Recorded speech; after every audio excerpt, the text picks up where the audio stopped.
98 Not Out, sponsored by Shepherd Neame, proud supporters of cricket in Essex. Very happy to welcome along to the show our first guest this evening, England's legend from the 2005 Ashes series, and more recently, celebrity MasterChef contestant and chef extraordinaire. But we'll ask him all about that in a second. Here he is, Mr. Matthew Hoggard. Matthew, can you hear us loud and clear? Good evening. Yes, I can. And you're clear as a bell as well. That's excellent. Excellent. So, thanks for joining us. We're very pleased to have you along. Let's start off by talking cricket, and let's wind back to... We'll talk about the Ashes in a minute, but I wanted to just say that from what I recall, it started a bit before 2005, and I remember you taking a hat-trick at Bridgetown in 2004. And it seemed from there onwards, it was just a case of just non-stop exploits and success.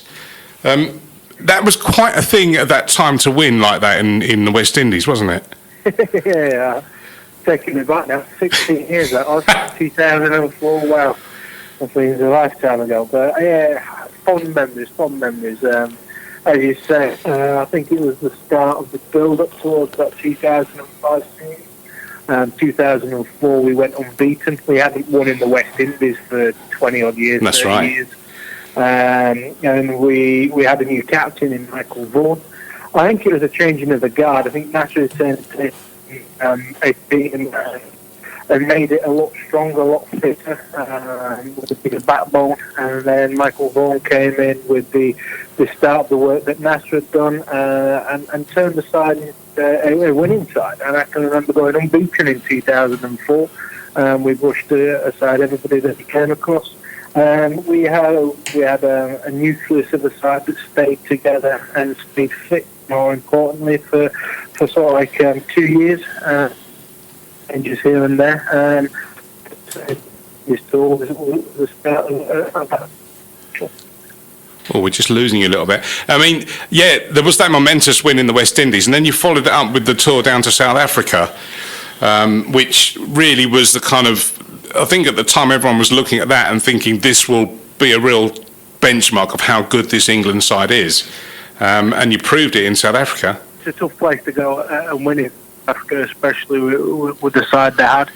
And we knew it was going to be tough, and it proved it. I think we were 1-1 going into Johannesburg, and we managed to win in Joburg, and then South Africa came back strong in Centurion and had the better of the game, but we managed to hold out thanks to some good batting and some inclement weather. But yeah, to go to South Africa and clinch a series over there was a massive achievement for an England side, and it just sort of like summed up 2004 coming into 2005 that we were a side that could beat sides from any position. And it was also the first time we saw a certain Mr. Kevin Peterson announce himself. Yes, in the one-day series. He came in the one-day series with his blue skunk. What a place to make your debut. Going back to it's at Newlands, wasn't it? Yeah. Never heard such a raucous, loud reception from the bullring up in Joburg when KP walked out to bat. But he went on and shined in the one day game and set himself up for a Test debut and Ashes debut at Lord's. Now that first day at Lord's was one of the all-time great days of Test cricket, and I was there and I just couldn't believe what was going on. 17 wickets fell on day one, and the atmosphere was just incredible. How did it feel to be... I mean, I've read from a lot of you guys that were part of that team that no one was expecting the public to get behind the whole thing as much as they did, and even I think it seemed from the word go that everyone was up for that series. So what was it like, striding out at Lord's on that first day? Yeah, obviously, that the Ashes series is massive. Always playing in Australia, but it was the first time where it seemed like it was we had a very good chance of beating Australia.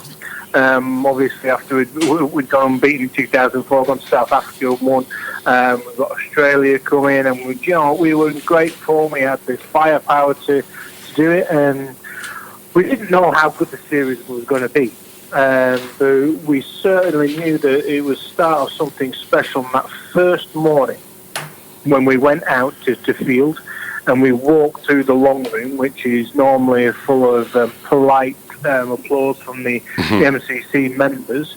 It was like a roar. It was like a growl from the members, and he walked through that long room, and it was like a football chant. It was such a noise that I'd never heard at Lords, especially in the long room before. Yeah. Then walking out and hearing the commotion and the passion that was in the crowd, it still stands the hair on the back of your neck now, thinking about walking through that long room on that first morning. I think there's a famous photograph of that moment of Vorney leading you all through, and you can see how animated the members are. And as you say, they're normally a fairly sedate bunch, and the look on Vorney, and in fact all of the players' faces of intense, up for it, concentration, let's have it kind of thing. It must have been quite a moment. Yeah, a massive moment. And, it's talking the talk's easy, isn't it? You talking the talk and saying, it's going to be a great series. We're going to stand up. We're going to fight them toe to toe. We're not going to take a backward step. That's the easy bit. The talking at the start, before the start of the game. The actual doing is the hard bit. And walking through that long room, thinking, do you know what? All this talk is now stopped. We have to put our words into action, and so it was a case of, there was so much nerves and so many nerves in that room going out onto the pitch, like there is for any start of a series. But the start of an Ashes series, the raucous that you've just walked through the long room, the packed Lord's House, the noise and the Jerusalem scene. This is something serious. This is something special, and it just sort of heightened your nerves. And it just built as the series went on. I mean, that was Lords from day one, but it just seemed as you were going around the country that it was just building and building and building. Yeah, but we have to say that after Lords, it was same old England. We'd talk the talk. But we didn't walk the walk at Lords. We lost, didn't we, by a small margin of 160 odd runs. So it was a case of Australia to say, the Pommies are speaking it again, but when it gets out on the pitch, so it was a massive game in Edgbaston, and the way that Test match went, and the way that ebbed and flowed, where we had it in the bag coming into the last day. We took a couple of early wickets, and we were all right. And then it was a case of this is getting serious. And then Simon Jones dropped a very hard chance down at third man, and you think, he's just dropped the Ashes. And I think if we had lost that Test match at Edgbaston, it would have been 5-0. Yeah. And it was, let's not forget that was a really, really strong Australian side as well, wasn't it? Oh, massive. And when you look back at Edgbaston, they lost Graham McGrath. When he stepped on the ball. Morning. And then the captain Ricky Ponting decided he'd have a bowl first, even though he'd lost his best bowler. We scored 400 runs in the first day. And we lost 10 overs through to bad light.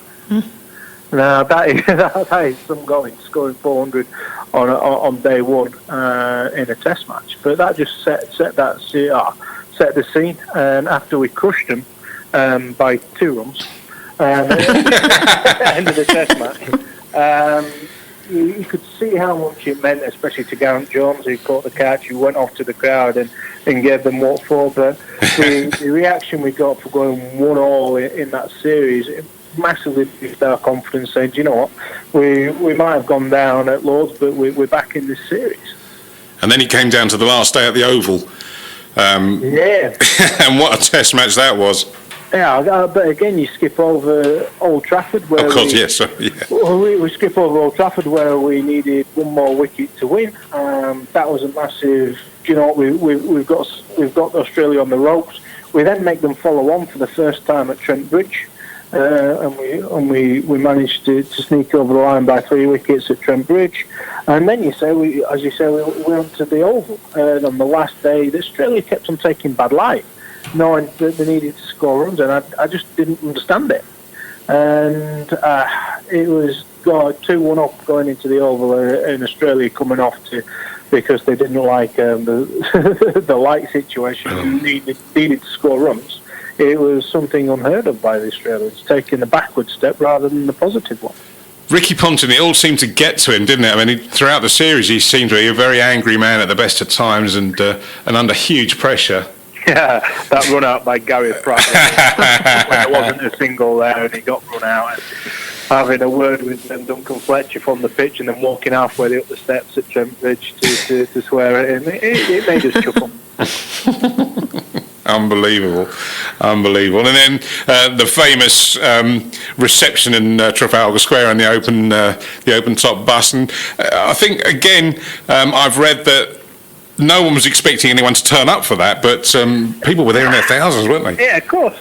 An English cricket team going around London in an open top bus. Not a chance anybody's going to turn up. But yeah, you're right. That it was rammed. Yeah. But again, if we'd have done what we did now, we'd have been crucified. Oh God, yeah. Because most of us, I'd like to say every single one of us, but most probably we're out until silly o'clock in the morning celebrating, and looked like we'd been dragged by a just a little bit. But the way that it encapsulated the nation, and everybody was just, the lads, they're just fun against Australia. It doesn't matter. They were going to join them, more or less. Nobody said a bad word about us, and I'm thinking, that you're representing your country and you turn up like that, and nobody cared. No. It's just how much we've been taken to the heart by the nation. Yeah, I think, and you're right, it would be completely different now, because I think that was probably the last time that there was a real connection. It's a bit like the football team in Italia 90, where the fans felt that the players were kind of their own, if you know what I mean.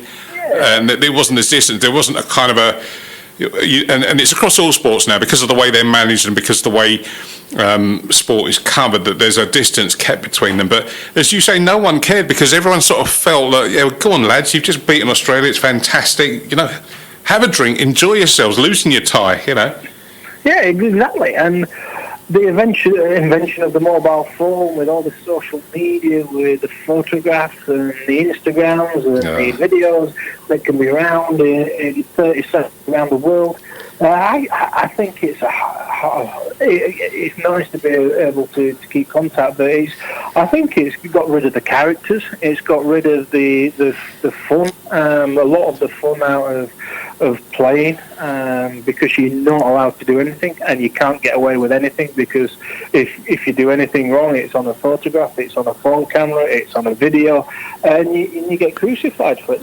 Everybody's got an opinion, and everybody can see what you're doing. So I think the way the press are, the way that social media are, the characters are going out in every sport. And I think it's a shame. Nobody wants to see plain vanilla sport. Everybody, you get to the top of your game, you play elite sport because you want to push the boundaries. You want to see how good you can be, to say, right, and we want to go over that limit, that we haven't got any boundary. We want to make sure that we're playing to the best of our abilities and pushing the boundaries. But you can't do that anymore, because if you step over the line even a little bit, you're getting crucified by anybody and everyone.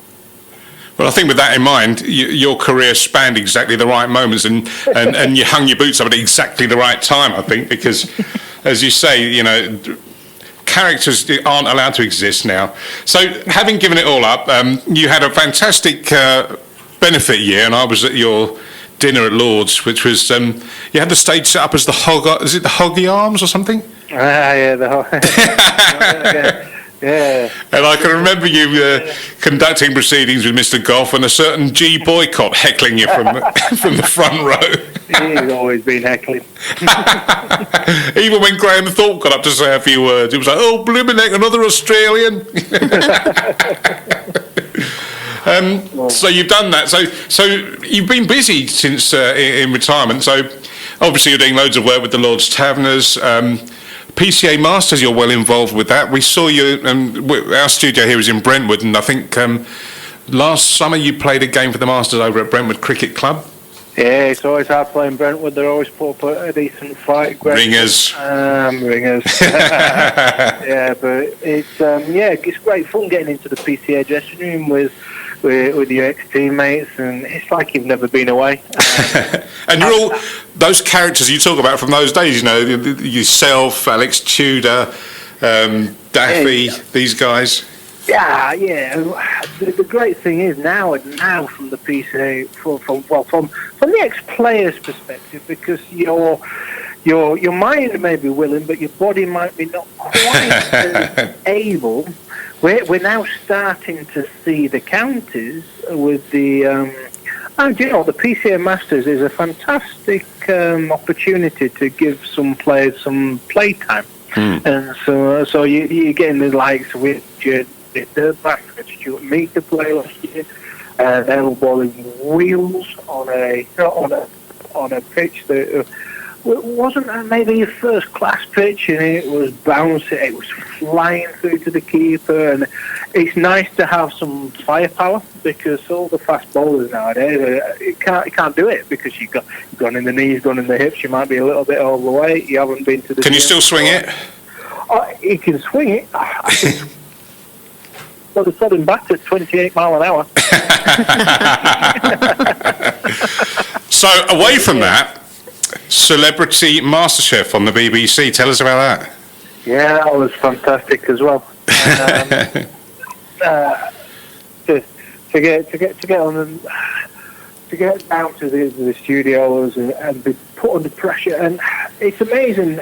Putting under pressure in a kitchen, putting under pressure on a golf course is so hard. You in front of 100,000 people playing cricket, and you don't mind it. You put yourself in a place with 10 people watching that you are not an expert in. You find yourself dropping your shopping a little bit. You're shaking. You're not as confident. You're questioning yourself, as everybody would be, and it's a scary place. But it was an amazing experience, and I learned a lot from it, and it's inspired a new venture in my life. Well, exactly. It's revealed a clear passion for cooking, and you're quite the barbecue fan, aren't you? It seems to be something that's gone back quite early in your life. I love barbecues. I love fire. Always have done. Love fire, love meat, love vegetables, love putting them together. Yeah. I was lucky enough to go to South Africa at the age of 17, 18 and play a couple of seasons, 4 seasons over in South Africa. And they love a dry place. Yeah. We've got the weather. Is that where you discovered beer can chicken, was it? You name it, the chicken wings and spatchcock. Yeah. And breakfast? How do you do? What breakfast do you do on the barbie, or is it just the bangers and the bacon goes on? But they cook on real wood as well. So yeah. It's not a real, and you cook on real firewood. And we used to have a stack of softwood, which was called drinking wood, which we used to put on, and the flames just got higher and higher. And when they are you ready to cook yet? No, so I can't cook on it yet. And then when we had a full of beer, we put cooking wood on. So just elongated the sessions a bit. But being able to learn out there and around the fire, it's also was us.